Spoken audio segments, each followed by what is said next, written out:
নমস্কার বন্ধুরা, গোপলু কিচেনে আপনাদের সবাইকে স্বাগত জানাই। আজকে আমি আপনাদের সাথে শেয়ার করব দারুণ মুচমুচে সজনে ফুলের বড়া রেসিপি। গরম ভাতের সাথে এই রকম সজনে ফুলের বড়া খেতে ভীষণই ভালো লাগে। বাড়িতে এই রেসিপিটা একবারও ট্রাই না করে থাকলে একবার হলেও বানিয়ে দেখবেন, ভীষণই ভালো হয় খেতে। চলুন দেখে নিই তাহলে। আমি এখানে 200 গ্রাম খেসারির ডাল 2 ঘন্টার জন্য ভিজিয়ে রেখেছিলাম। তারপর ডালের জলটা ঝরিয়ে নিয়েছি। এবার এই খেসারির ডালটা আমি পেস্ট করে নেব।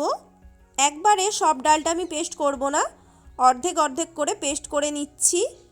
অল্প একটু ডাল দিয়ে তার মধ্যে আমি সামান্য পরিমাণে জল দিয়ে দিচ্ছি। এবার ঢাকা লাগিয়ে ডালের একটা স্মুথ পেস্ট তৈরি করে নেব। খেসারির ডাল আমার বেটে নেওয়া হয়ে গেছে। এবার একটা প্লেটের মধ্যে ঢেলে দিচ্ছি। একইভাবে বাকি যে ডালটা ছিল সেটাও আমি বেটে নেব।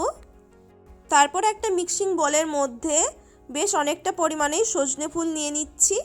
আমি এখানে প্রায় 2 মুঠোর মতো সজনে ফুল নিয়েছি। আর সজনে ফুলটা আমি পরিষ্কার করে ধুয়ে বেছে রেখেছিলাম।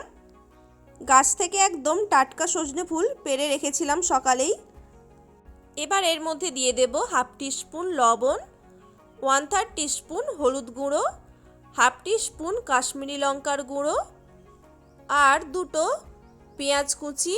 পেঁয়াজটা আমি একদম ছোট ছোট করে কুচিয়ে নিয়েছিলাম। আর ওর সাথে দিয়ে দিচ্ছি ঝালের জন্য 4 থেকে 5টা কাঁচা লঙ্কা কুচি। এখানে ঝালটা নিজেদের ইচ্ছে মতো দেবেন। দিয়ে দিচ্ছি 1/2 টিস্পুন আদা বাটা, 1/2 টিস্পুন রসুন বাটা আর সাথে দিচ্ছি যে খেসারির ডালটা আগে থেকে বেটে রেখেছিলাম সেটা। সজনে ফুলের বড়া বেসন দিয়েও বানানো যায়, তবে আমি বেসনের সাথে এই খেসারির ডাল বাটাটাও অ্যাড করছি। এতে কিন্তু বড়াগুলো বেশ মুচমুচে হবে। এবার আমি দিয়ে দিচ্ছি 1/2 কাপ বেসন, দিয়ে দিচ্ছি 1/4 টিস্পুন বেকিং সোডা আর দিচ্ছি 1/2 টিস্পুন গোটা জিরে। এবার এই সব কিছুকে ভালো মতো মিশিয়ে নিচ্ছি। আমি এখানে একদমই জল ব্যবহার করব না, যেহেতু আমি এখানে ডালের বাটা দিয়েছি। খুব ভালো মতো মিশ্রণটা তৈরি করে নিয়েছি। এবার একটা কড়াইয়ের মধ্যে পরিমাণ মতো সাদা তেল দিয়ে দেব।